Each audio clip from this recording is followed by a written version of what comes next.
15ാമത്തെ വയസ്സിൽ സ്കൂളിൽ നിന്ന് പടിയിറങ്ങേണ്ടി വന്നപ്പോൾ റിച്ചാർഡ് ബ്രാൻസനോട് പ്രധാന അധ്യാപകൻ പറഞ്ഞത്, ഒന്നുകിൽ നീ ജയിലിലാവും അല്ലെങ്കിൽ നീ ഒരു കോടീശ്വരനാവും. രണ്ടാമത് പറഞ്ഞ കാര്യം സംഭവിച്ചു. ആ കുട്ടി ലോകം കണ്ട എണ്ണം പറഞ്ഞ സഹസ്ര കോടീശ്വരന്മാരിൽ ഒരാളായി മാറി. വിദ്യാഭ്യാസം പൂർത്തിയാവാതെ പിൽക്കാലത്ത് ലോകത്തെ അമ്പരപ്പിച്ച ധാരാളം പേരുടെ കഥകൾ നമ്മൾ പറഞ്ഞിട്ടുണ്ട്. Bill Gates, Steve Jobs, Mark Zuckerberg, Gautam Adani, അങ്ങനെ എത്രയോ പേർ. അവരാരും പഠിക്കാൻ കഴിവില്ലാത്തത് കൊണ്ട് വിദ്യാഭ്യാസം ഉപേക്ഷിച്ചവരായിരുന്നില്ല. പക്ഷേ റിച്ചാർഡ് ബ്രാൻസൺ എഴുതാനും വായിക്കാനും നന്നായി ഉച്ചരിക്കാനും സാധിക്കാത്ത പഠന വൈകല്യം കാരണം സ്കൂളിൽ നിന്നും പടിയിറങ്ങിയ 15-കാരനായിരുന്നു. എന്നിട്ടും ഇന്ന് 50ഓളം രാജ്യങ്ങളിൽ വേരോട്ടമുള്ള 40-ലധികം വെർജിൻ ഗ്രൂപ്പ് കമ്പനികളുടെ ഉടമയാണ് അദ്ദേഹം. എങ്ങനെ ആ വ്യക്തിയെ കൊണ്ട് ഇത് സാധിച്ചു? അദ്ദേഹത്തിൻ്റെ വിജയത്തിൽ നിന്ന് നമ്മുടെ ജീവിതത്തിലും ബിസിനസ്സിലും പകർത്തേണ്ട പാഠങ്ങൾ എന്തൊക്കെയാണ്? നമസ്കാരം, ഞാൻ അനുരാഗ്. ഇന്ന് പറയാൻ പോകുന്നത് റിച്ചാർഡ് ബ്രാൻസന്റെ കഥയാണ്. നിങ്ങൾ ഈ വീഡിയോ ലൈക്ക് ചെയ്യണം, പൂർണ്ണമായിട്ടും കാണണം. അതിനുശേഷം നിങ്ങൾക്ക് മനസ്സിലായിട്ടുള്ള പാഠങ്ങൾ ഏതാണെന്ന് കമൻറ്റിൽ എഴുതണം. കാരണം അത് ഒരുപാട് പേർക്ക് ഉപകാരപ്പെടുന്നതാണ്. ഒന്നുമില്ലായ്മയിൽ നിന്ന് സമ്പന്നരായവരുടെ കഥകൾ കേൾക്കുന്ന സമയത്ത് ഇതെങ്ങനെ സാധിക്കുന്നു, എങ്ങനെ നമുക്കും സാധിക്കുമെന്ന സംശയം പലർക്കും ഉണ്ടാവും. എന്നാൽ ഉത്തരം നിസ്സാരമാണ്. അവർക്ക് പണത്തെ അറിയാം, പണത്തെ കൈകാര്യം ചെയ്യാൻ അറിയാം. ഇത് നമ്മൾ പഠിച്ചാൽ നമ്മുടെ ജീവിതവും മാറി മറിയും. ഇതര സ്രോതസ്സുകളിലൂടെ വരുമാനം ഉണ്ടാക്കാനും വരവ് ചെലവുകളെ നിയന്ത്രിച്ച് പണത്തെ കൈകാര്യം ചെയ്യാനും മ്യൂച്വൽ ഫണ്ടുകളും സ്റ്റോക്ക് മാർക്കറ്റും സ്വർണ്ണ നിക്ഷേപവും അടക്കമുള്ള നിക്ഷേപങ്ങളിൽ മികച്ചതിനെ കണ്ടെത്തി നിക്ഷേപിക്കാനും നികുതി നിയന്ത്രിക്കാനും റിട്ടയർമെൻറ്റ് പ്ലാൻ ചെയ്യാനും ഒരു സ്കൂളും നമ്മളെ പഠിപ്പിക്കില്ല. നമ്മൾ തന്നെ പഠിക്കണം. പക്ഷെ അതിന് ഒരുപാട് സമയവും ലക്ഷക്കണക്കിന് രൂപയും ചിലവഴിക്കേണ്ടി വരും.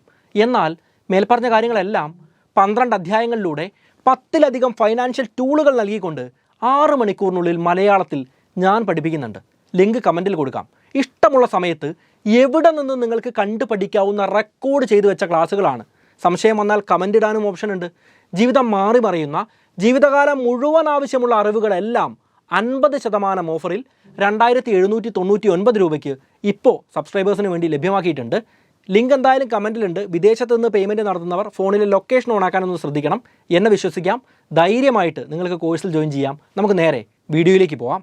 1950 ജൂലൈ 18 ലണ്ടനിലെ ബ്ലാക്ക് ഹീത്തിൽ അഡ്വക്കേറ്റായിരുന്ന എഡ്വാർഡ് ജെയിംസ് ബ്രാൻസൻ്റെയും സംരംഭകയായിരുന്ന ഹൺലി ബ്രാൻസൻ്റെയും 3 മക്കളിൽ മൂത്തവനായിട്ടായിരുന്നു റിച്ചാർഡ് ബ്രാൻസൻ്റെ ജനനം. സാമ്പത്തികപരമായിട്ടും സാമൂഹികപരമായിട്ടും ഉന്നതിയിൽ നിന്നിരുന്ന കുടുംബമായിരുന്നു. ഈ കുടുംബത്തിന് ഇന്ത്യയുമായിട്ടും പ്രത്യേകിച്ച് തെക്കേ ഇന്ത്യയുമായിട്ടും ഒരു ബന്ധമുണ്ട്. ബ്രിട്ടീഷുകാർ ഇന്ത്യ ഭരിച്ചിരുന്ന കാലഘട്ടത്തിൽ 1793 മുതൽ തമിഴ്നാട്ടിലെ കടലൂരിലായിരുന്നു ബ്രാൻസൺ കുടുംബം 4 തലമുറകളോളം താമസിച്ചിരുന്നത്. ഇന്ത്യയിലെ തന്നെ ഏറ്റവും പ്രാധാന്യമേറിയ തുറമുഖ നഗരങ്ങളിലൊന്നായിരുന്നു കടലൂർ. എന്നാൽ പിൽക്കാലത്ത് ഈ കുടുംബം ബ്രിട്ടീഷ് കോളനിയായിരുന്ന ഇന്ത്യ ഉപേക്ഷിച്ച് ലണ്ടനിലേക്ക് തന്നെ ചേക്കേറി. ആ കുടുംബത്തിലാണ് റിച്ചാർഡ് ബ്രാൻസൺ ജനിക്കുന്നത്. ചെറുപ്പത്തിൽ ഇദ്ദേഹത്തിന് പഠിക്കാനോ പഠന കാര്യങ്ങളിലോ യാതൊരുവിധ താല്പര്യമില്ലായിരുന്നു. ഇനി പഠിക്കാൻ ശ്രമിച്ചാലോ അക്ഷരങ്ങൾ നോക്കുന്ന സമയത്ത് മനസ്സിലാവാത്ത അവസ്ഥ, വായിച്ചാൽ കേൾക്കുന്ന ആളുകൾക്ക് അത് മനസ്സിലാക്കാൻ സാധിക്കാത്ത അവസ്ഥ, ഉച്ചാരണത്തിലും പ്രശ്നങ്ങളുണ്ടായിരുന്നു.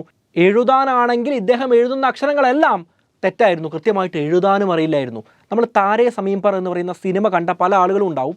ഞാനൊക്കെ സ്കൂളിൽ പഠിക്കുന്ന സമയത്ത് സ്കൂളിലെ സ്മാർട്ട് റൂം വഴി കണ്ടിട്ടുള്ള ഒരു സിനിമയാണ് ആമിർ ഖാൻ്റെ വളരെ പ്രസിദ്ധമായിട്ടുള്ള സിനിമ. ആ സിനിമയിൽ ഇഷാൻ എന്ന് പറയുന്ന കുട്ടിക്കുള്ള ഡിസ്ലെക്സിയ എന്ന് പറയുന്ന അസുഖമില്ലേ, അതേ പഠന വൈകല്യം തന്നെയായിരുന്നു റിച്ചാർഡ് ബ്രാൻസൺ ഉണ്ടായിരുന്നത്. അതായത് എത്ര ശ്രമിച്ചാലും പഠിക്കാൻ സാധിക്കാത്ത അവസ്ഥ.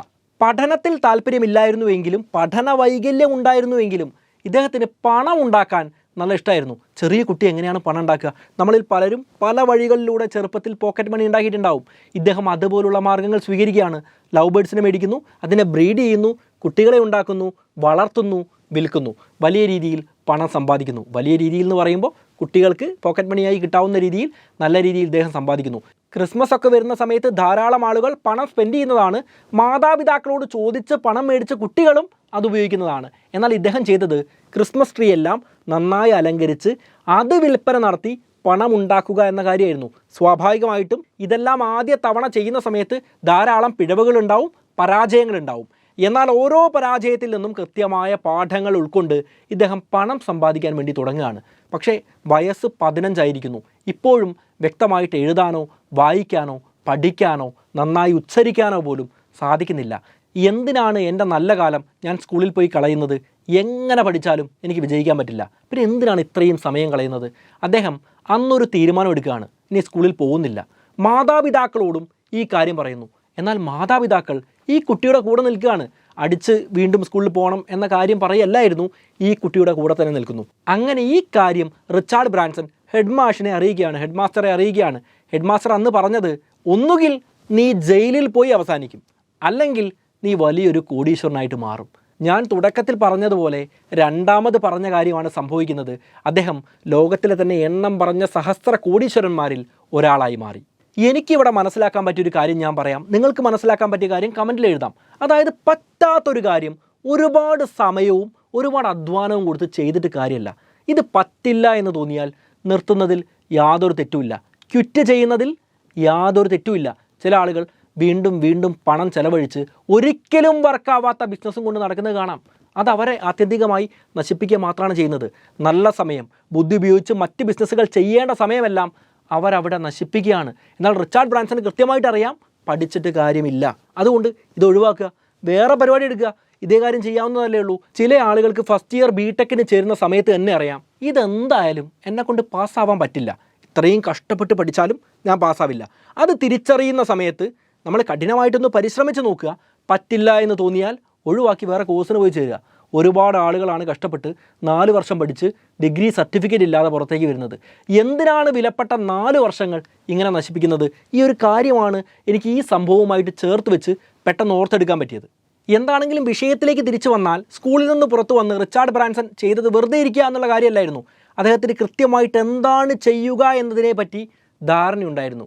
ഒരു മാഗസിൻ പുറത്തിറക്കുക, അത് വിൽപ്പന നടത്തി ലാഭമുണ്ടാക്കുക എന്ന തന്ത്രമായിരുന്നു ആ സമയത്ത് ഇദ്ദേഹം ആലോചിച്ച് വെച്ചത്. ഇദ്ദേഹം ഇതിനെക്കുറിച്ച് പിൽക്കാലത്തൊരു ഇൻ്റർവ്യൂവിൽ പറയുന്നുണ്ട്, എൻ്റെ കയ്യിൽ മഷി വാങ്ങാൻ പണമുണ്ട്, പേപ്പർ വാങ്ങാൻ പണമുണ്ട്, അതുകൊണ്ട് തന്നെ സ്കൂളിൽ നിന്ന് പുറത്തേക്ക് വരാൻ എനിക്ക് യാതൊരു ഭയവും ഇല്ലായിരുന്നു. അതായത് ക്വിറ്റ് ചെയ്ത് കഴിഞ്ഞാൽ എന്ത് ചെയ്യാം എന്നതിനെക്കുറിച്ചുള്ള വ്യക്തമായ പ്ലാൻ അദ്ദേഹത്തിനുണ്ടായിരുന്നു. അല്ലാതെ വെറുതെ നമുക്ക് കഷ്ടപ്പെട്ട് കിട്ടിയ ഒരു സീറ്റോ കഷ്ടപ്പെട്ട് ഉണ്ടാക്കി വെച്ചൊരു ബിസിനസ്സോ വെറുതെ ഉപേക്ഷിച്ച് മടിയനായിട്ട് പുറത്തേക്ക് വരിക എന്ന കാര്യമല്ല അദ്ദേഹം സ്വീകരിച്ചത് എന്ന കാര്യം പ്രത്യേകമായിട്ട് ഓർക്കേണ്ടതാണ്. ഈ സ്റ്റുഡൻറ്റ് എന്ന് പറയുന്ന മാഗസിൻ അദ്ദേഹത്തിൻ്റെ തന്നെ ചിന്തകളുടെ ഒരു പ്രതിഫലനമായിരുന്നു. അതായത് അദ്ദേഹം യുവാക്കളുടെ ശബ്ദമായി ഒരു മാഗസിൻ പുറത്തിറക്കണം എന്നാണ് ആഗ്രഹിക്കുന്നത്. സ്കൂളിൽ നിന്ന് പുറത്തു വന്ന് 2 വർഷം കഴിയുമ്പോഴേക്കും ഈ മാഗസിൻ പുറത്തിറങ്ങുന്നുമുണ്ട്. അദ്ദേഹത്തിന് ആ സമയത്തുണ്ടായിരുന്ന വിദ്യാഭ്യാസ രീതിയിൽ അത്രത്തോളം തൃപ്തിയില്ലായിരുന്നു. ലോകത്തിപ്പോൾ പല കാര്യങ്ങളും നടക്കുന്നുണ്ട്. ആ സമയത്ത് വിയറ്റ്നാം യുദ്ധം നടന്നുകൊണ്ടിരിക്കുന്ന സമയമായിരുന്നു. അപ്പോൾ അത് സിലബസിലുണ്ടാവുമോ? തീർച്ചയായിട്ടും ഇല്ല. അപ്പോൾ യുവാക്കൾ കൃത്യമായിട്ട് കറണ്ട് അഫെയറുകൾ മനസ്സിലാക്കണം. അപ്പോൾ ലോകത്ത് നടക്കുന്ന ടെക്നോളജി മാറ്റങ്ങളെ തിരിച്ചറിയണം. ആ സമയത്ത് ഉയർന്നു വരുന്ന മ്യൂസിക് ട്രെൻഡുകളാണെങ്കിലും മനസ്സിലാക്കണം. ഇതിലെല്ലാം ആധുനിക വിദ്യാഭ്യാസം, ആ സമയത്തുണ്ടായിരുന്ന വിദ്യാഭ്യാസം പരാജയപ്പെടുന്നു എന്ന് തിരിച്ചറിഞ്ഞ് യുവാക്കളുടെ ആവശ്യം തിരിച്ചറിഞ്ഞ് കറക്റ്റായിട്ടുള്ള മാർക്കറ്റ് ഗ്യാപ്പിലേക്കാണ് ഇദ്ദേഹം പ്രോഡക്റ്റ് ഇറക്കുന്നത്. സ്റ്റുഡൻറ്റ് മാഗസിൻ വലിയ വിജയമായിട്ട് മാറിയെന്ന് മാത്രമല്ല, അന്നത്തെ സമയത്ത് ഒറ്റ വർഷം കൊണ്ട് 50,000 യൂറോ ആണ് അവർ സമ്പാദിക്കുന്നത്. 50,000 യൂറോ എന്ന് പറഞ്ഞാൽ 50 ലക്ഷമാണ്. അതും അന്നത്തെ കാലത്താണ് എന്ന കാര്യം കൃത്യമായിട്ട് നമ്മൾ ഓർക്കേണ്ടതാണ്. ഒരൊറ്റ ബിസിനസ്സിൽ മാത്രം ഒതുങ്ങി നിൽക്കാൻ റിച്ചാർഡ് ബ്രാൻസൺ ആഗ്രഹിച്ചിരുന്നില്ല. കാരണം ഇതിനെന്തെങ്കിലും ക്രാഷ് വന്നു കഴിഞ്ഞാൽ തൻ്റെ സമ്പാദ്യമെല്ലാം ഇല്ലാതാവുന്നതാണ്. അതുകൊണ്ട് മൾട്ടിപ്പിൾ ബിസിനസ്സുകൾ ചെയ്യണം. യുവാക്കൾക്കിപ്പോൾ സംഗീതത്തിൽ നല്ല താല്പര്യമാണ്. അതുകൊണ്ട് തന്നെ സംഗീത കാസറ്റുകൾ വിൽക്കാം, അതുവഴി ലാഭം ഉണ്ടാക്കാം. ഇദ്ദേഹം ചെറിയ രീതിയിലാണ് ആദ്യം വിൽപ്പന ആരംഭിക്കുന്നത്. എന്നാൽ പിന്നീട് ഒരു ചിന്ത മനസ്സിലേക്ക് വരികയാണ്. തൻ്റെ മാഗസിൻ, സ്റ്റുഡൻ്റ് എന്ന് പേരുള്ള മാഗസിൻ വായിക്കുന്നത് ആരാണ്? യുവാക്കളാണ്. യുവാക്കൾക്ക് സംഗീതത്തിൽ താല്പര്യമുണ്ടല്ലോ, തീർച്ചയായിട്ടും ഉണ്ട്. താൻ വിൽക്കുന്നത് എന്താണ്? കാസറ്റുകളാണ്. എന്നാൽ ഈ കാസറ്റിൻ്റെ പരസ്യം യുവാക്കൾ കൂടുതലായിട്ട് മേടിക്കുന്ന തൻ്റെ മാഗസിനിൽ തന്നെ അച്ചടിച്ച് വന്നാൽ എന്തുണ്ടാവും? സെയിൽസ് കൂടും. ഇതേ കാര്യം തന്നെ അദ്ദേഹം നടപ്പിലാക്കുന്നു. വലിയ രീതിയിൽ കാസറ്റുകളുടെ വിൽപ്പന നടക്കുകയാണ്. അപ്പോൾ കാസറ്റുകൾ കൂടുതലായിട്ട് പോയ സമയത്ത് ഇദ്ദേഹത്തിന് മറ്റൊരു കാര്യം തിരിച്ചറിയുന്നു. എന്തിനാണ് മറ്റ് ബാൻഡുകളുടെ കാസറ്റുകൾ വിൽക്കുന്നത്?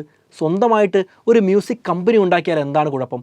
അങ്ങനെ 1960-ൽ ഇദ്ദേഹവും ഇദ്ദേഹത്തിൻ്റെ ഒരു സുഹൃത്തും കുറച്ച് സംഗീതജ്ഞരുടെ സഹായം തേടി ഒരു മ്യൂസിക് റെക്കോർഡ് കമ്പനി ഉണ്ടാക്കുകയാണ്. ആ കമ്പനി ഉണ്ടാക്കിയ സമയത്ത് ഇദ്ദേഹത്തിൻ്റെ മുൻപുണ്ടായിരുന്ന എംപ്ലോയീസ് എല്ലാം കൂടെ ചേർന്ന് എന്താണ് ഈ കമ്പനിക്ക് പേര് കൊടുക്കുക എന്ന കാര്യം ചിന്തിക്കുകയാണ്. ആ സമയത്ത് എല്ലാവരും ബിസിനസ്സിൽ പുതിയതാണ്. ആ എംപ്ലോയീസ് എല്ലാം ബിസിനസ്സിൽ പുതിയതാണ്. അതുകൊണ്ട് തന്നെ എക്സ്പീരിയൻസ് ഇല്ലാത്ത ആളുകളാണല്ലോ.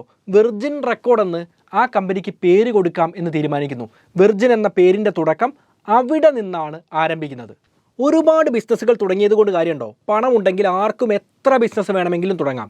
എന്നാൽ തുടങ്ങുന്ന ബിസിനസ് ലാഭകരമായിട്ട് വിജയിപ്പിച്ച് കാണിക്കുന്നതിലാണ് കാര്യം. ഈ വെർജിൻ റെക്കോർഡില്ലേ വളരെ പെട്ടെന്ന് വളർന്ന് 14 റെക്കോർഡ് സ്റ്റോറുകളായിട്ട് മാറുകയാണ്. 14 എണ്ണമാവുന്ന സമയത്ത് ഒരു റെക്കോർഡ് സ്റ്റോർ എന്നതിൽ നിന്ന് മാറി റെക്കോർഡ് സ്റ്റോർ ചെയിൻ ആവാൻ അവർക്ക് സാധിക്കുന്നു. നിസ്സാരമായിട്ടുള്ള 10 വർഷം കൊണ്ട് ജർമ്മനി, ഫ്രാൻസ്, ജപ്പാൻ എന്നീ രാജ്യങ്ങളിലടക്കം ബ്രാൻഡുകളുള്ള ലോകത്തിലെ തന്നെ 6 വലിയ മ്യൂസിക് റെക്കോർഡ് കമ്പനികളിൽ ഒന്നായിട്ട് ഈ കമ്പനി മാറുകയാണ്.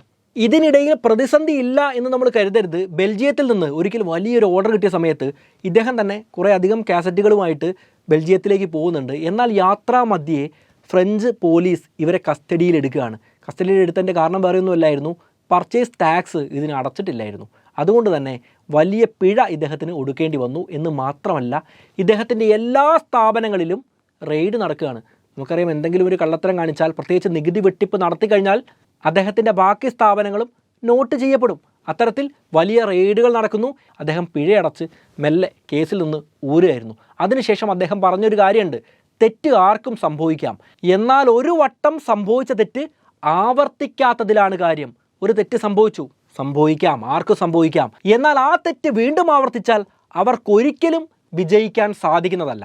നമ്മളിൽ പലരും വിർജിൻ ഗ്രൂപ്പ് എന്ന പേര് കേൾക്കുന്നത് വിർജിൻ സിമ്മുകൾ ഒരു പക്ഷേ ഇന്ത്യയിൽ ഉണ്ടായിരുന്നു, അതുകൊണ്ടായിരിക്കാം. അതിലുപരി മറ്റൊരു കാര്യം കൂടെ ഉണ്ട്, വിർജിൻ അറ്റ്ലാന്റിക് എന്ന വിമാന കമ്പനിയെ അറിയാത്ത ആളുകൾ ഉണ്ടാവില്ല. എന്നാൽ ഇത് തുടങ്ങിയതിന് പിന്നിലും രസകരമായിട്ടുള്ള ഒരു സംഭവമുണ്ട്. ഒരിക്കലും ഒരു ബിസിനസ് ട്രിപ്പിൻ്റെ ഭാഗമായിട്ട് ഒരു യാത്ര ചെയ്യാൻ റിച്ചാർഡ് ബ്രാൻസൺ എയർപോർട്ടിൽ ഇരിക്കുകയായിരുന്നു. പക്ഷേ അന്ന് 100-ലധികം വിമാനങ്ങളാണ് വിവിധ സ്ഥലങ്ങളിലേക്കുള്ളത് ക്യാൻസൽ ചെയ്യപ്പെട്ടത്. അതുകൊണ്ട് തന്നെ അദ്ദേഹത്തിനും അദ്ദേഹത്തിൻ്റെ കൂടെ യാത്ര ചെയ്യേണ്ട ആളുകൾക്കും അദ്ദേഹത്തിന് അറിയുന്ന ആളുകൾക്കും അറിയാത്ത ആളുകൾക്കുമെല്ലാം വലിയ ബുദ്ധിമുട്ടായിട്ട് മാറി. എന്ത് ചെയ്യാൻ സാധിക്കും? അദ്ദേഹം ചെയ്തത് മറ്റൊന്നുമല്ലായിരുന്നു, ഇതിൽ യാത്ര ചെയ്യണം എന്ന് നിർബന്ധമുള്ള ആളുകളെ എല്ലാം കൂട്ടിയിട്ട് ഇദ്ദേഹം ഒരു ഫ്ലൈറ്റ് ബുക്ക് ചെയ്യുകയാണ്. ആ ഫ്ലൈറ്റ് ബുക്ക് ചെയ്ത് എല്ലാവരുടെയും പണം മേടിച്ചു, ആ ഫ്ലൈറ്റിന് വേണ്ടി പേ ചെയ്തു. സുരക്ഷിതമായി എല്ലാവർക്കും ലക്ഷ്യസ്ഥാനത്ത് എത്താനും സാധിച്ചു. ഇദ്ദേഹത്തിന് ബിസിനസ് മീറ്റിങ്ങിൽ പങ്കെടുക്കാനും പറ്റി. അത് വലിയൊരു വിജയമായല്ലോ. അതായത് ആളുകളിൽ നിന്ന് പണം മേടിച്ചു, അവരെ കൃത്യമായിട്ട് ഒരു സ്ഥലത്ത് നിന്നും മറ്റൊരു സ്ഥലത്തേക്ക് കൊണ്ടുചെന്ന് എത്തിക്കാനും ഇദ്ദേഹത്തിന് സാധിച്ചു.